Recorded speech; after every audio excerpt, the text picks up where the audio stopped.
Hey, it's Soul with another video, and today I'm going to help you on how to prepare for player housing, either once it hits early access in just a few short weeks, or the official launch around the midnight expansion. This is a guide that assumes you've at least learned about housing through official blog posts and previews, and maybe you've seen a couple of guides or videos that might have made you really excited, but also kind of deer in the headlights over this whole thing.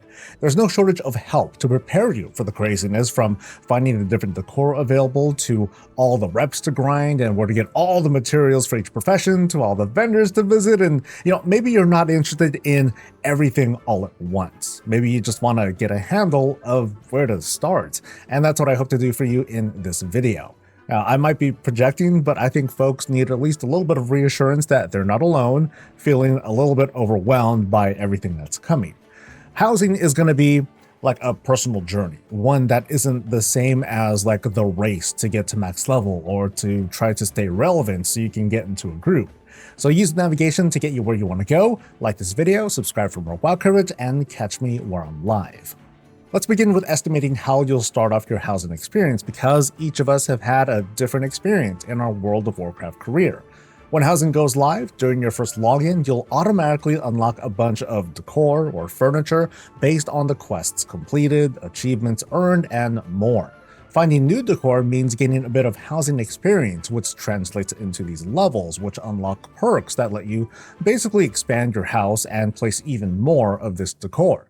Using myself as an example, upon logging in, I immediately progressed to level 3 for my housing. But this isn't really important. I mean, really, what does a budget of 1,450 decor really mean? Right now, it means nothing. I'm merely pointing out that on your first day of housing, you'll see a UI that might look slightly different from others, and you ought to know why. You'll be choosing whether to build a house in a Horde or an Alliance neighborhood, and which race house do you want to create. Sounds kind of facetious, but the answer to those questions is yes. I'm going to skip a few details, but you can live in the neighborhood you want on the plot you desire. Right now, the exteriors of our homes are limited to the neighborhood's faction, but once we're able to, we can choose between these available race options. One of the toughest parts of housing is also one of the most simple. It's just deciding, what do you want to make? Do you want to make a house, or maybe an inn? Maybe you want to make a guild hall or a trophy room or some RP space. How many rooms do you want? Or do you want to make spaces for your alts? What wing will they reside in? And we quickly start snowballing into being frozen in place with all these decisions to make. My tip is to change that question of what do you want to make into what do you want to make first. Start with a single decision and use that as your foundation or your jumping off point. Now, I know that this isn't going to be easy either. Again, I'll use myself as an example. There's a lot I want to make in my space to celebrate my WoW career, from the awesomeness of my main character to professions to my obsession with shields. But here's a question that I settled on. I asked myself, when I walk through these doors, what's the first thing I want to see? And I came to the decision, I want a cafe, which sounds kind of weird, but that's where I landed. I want to be welcomed into, this kind of warm and inviting place that feels familiar, but also is welcome for visitors as well. I'll eventually expand on this, I'm going to have a back room that leads off into more private spaces, and I'll have my room full of shields if Blizzard lets me do it. I'll have a space to act like a guild hall and more, but it's a later thing. I'm just going to kind of push that away. We're going to stick to the cafe, which is already going to be a big job, but that will come first. And I encourage you folks to maybe try that as well. Put a lot of thought into what you want to see first when you walk in. It could be a single all-in-one living space, and you can just kind of stop there. It could be a grand foyer or a lobby leading into this complex apartment for your characters. It could be a cave.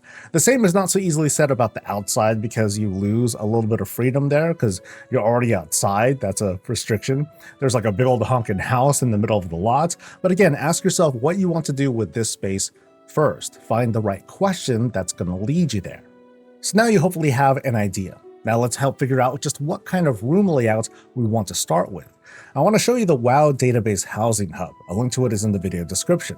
I featured this a few weeks ago. It's a very powerful website that'll quickly become a favorite tool for helping you find decor and how to obtain it, but we're not quite there yet. Right now we're looking for a tool to help us visualize our layout and our planning. So go over to the website, and from there, mouse over the Tools header and select Floor Plan Builder. This takes us to a page that resembles the actual housing tool, and here we can play with room layouts to set up our home. Now, I know I said just earlier to make only one room at a time, but what this tool will do is help you come to a bit more of an informed decision after putting some thought into future plans. So here's me using myself as an example again. I'm going to place a medium square room as what I'll see first when I enter the home, and this is where I'll build the cafe. The medium square room is roughly 30 square yards and is usable when your house level reaches 2. Here it is on screen as an empty room, and here it is with some of the cafe put together. The walls back there were actually made by me too, so I can have this like back room area or hallway that leads to new rooms in the future. So even this medium-sized room, it's actually pretty big. And now you should try playing with this yourself. Take a bit of time to whip up some ideas of a house layout, but again, the goal is to just make sure you know what your first room is going to be. Even if it's just a small T-shaped room to vector you off to other places, hey, that is a very good start. Okay, so you have a layout in mind and a decision on the first room you want to make. So what are you going to put in it? We're still going to take this slow. I don't want to send you off to get lost in the full housing database site searching for decor that might require a grind that you didn't complete yet, or it might not even have a source yet. Instead, let's focus on accessibility. We're going to go local, as in your neighborhood vendors, which at the moment sell a little over 250 pieces of different decor. Among these are very important basic parts to reshape and warp rooms to your liking. In the video description is a specific link to the housing site that adds certain filters, so go ahead and click on that right now, or you can follow along on screen. With this filter, you can look at all the decor sold in either the Horde or Alliance neighborhood across several vendors, so you don't need to switch between neighborhoods to buy everything, it's all available. There are no additional requirements other than the gold cost, and as you can see, it's pretty affordable for veterans, but this will be a bit of a mountain to climb for brand new players. Unlike other decor, these don't grant experience for obtaining them for the first time, so don't feel compelled to buy anything just for the hell of it. There's quite a bit to choose from, and you can use the category and subcategory headers to find the kinds of items you like. By changing the display from table to grid here in the upper right hand corner, you get a better preview of these items. You see lots more info, and you can click the 3D button to get a full view. However, you do lose some of that sorting ability. One would say all the essentials can be found here in the neighborhood vendors, and if you're familiar with the virtual tour Blizzard released a while back, the majority of decor used here come from the neighborhood vendors. Other decor here come from a few achievements related to questing and reputations. It's at this time I'd recommend registering for the site, which involves linking your Battle.net account here. For some small reassurance, the site is made by the team who works on MMO Champion. It's a longtime WoW fan site. By registering, you can save the housing layouts we were looking at earlier, and while browsing decor, you can use the heart icon to favorite items for later viewing. The folder-looking button next to it lets you add decor to create custom sets. By creating a new one, you can label these as bedroom or cafe or cool guy living space or whatever you want. And then in the housing side, you can fill it up with decor you think would make a good fit. For this exercise, I recommend sticking to the link I provided to limit your viewing to just neighborhood-provided items, and keeping in mind your very first room to keep yourself focused. As you add decor, you can view your sets from the upper right-hand corner to progress there, and then select the set you made. The real beauty of sets lies with being able to dive in and adjust the quantity of decor you want per piece. Now, what's that for? When viewing your custom set, the right-hand side displays for you not just the gold cost, but later on it'll show you the reputations you need, or special resources and currencies required, the achievements, basically all the requirements to collect everything off this set at a glance.